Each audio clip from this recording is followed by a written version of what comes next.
சேனைகளின் ஆண்டவரே, படைத்தவரும் நீரே, எம்மை மறவாமல் பாதுகாப்பவரும் நீரே. உமது தெய்வீக பராமரிப்பை மனித சொற்களுக்குள் அடக்கிடவே முடியாது. ஆம், சொல்வதற்கு எம் வாழ்நாளும் போதாது, அதை சொன்னாலும் தீராது. அன்பின் ஆண்டவரே, விடுதலை பயணம் அலகு 33 அருள் தரும் வார்த்தை 12 என் பிரசன்னம் உன்னோடு செல்லும் என மொழிந்து இரவில் நெருப்பு தூணாக பகலில் மேகத்தூணாக நின்று இஸ்ரேல் மக்களை பாதுகாத்தீர். இந்த பொன்னான விடியலின் போது பயணம் செய்கின்ற எல்லா மனிதர்களுக்காக, பிரயாணிகளுக்காக ஜெபிக்கின்றோம்.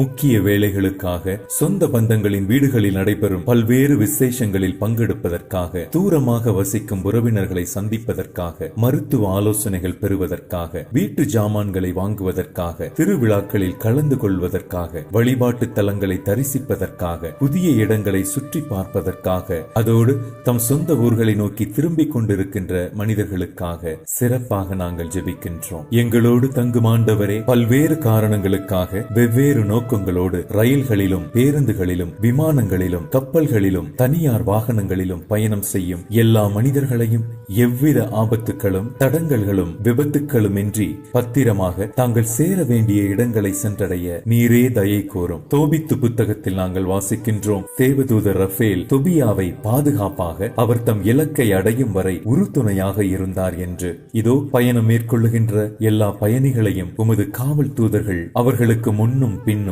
இடமும் வளமுமாக இருந்து அவர்களுக்கு பொல்லாப்பு நேரிடாமல் காப்பார்களாக. இதன் மூலம் இவர்கள் உமது பராமரிப்பில் கொண்டுள்ள விசுவாசம் ஆளப்படும். ஜெபம் கேளும், ஜெயம் தரும் ஆண்டவரே. ஆமேன்.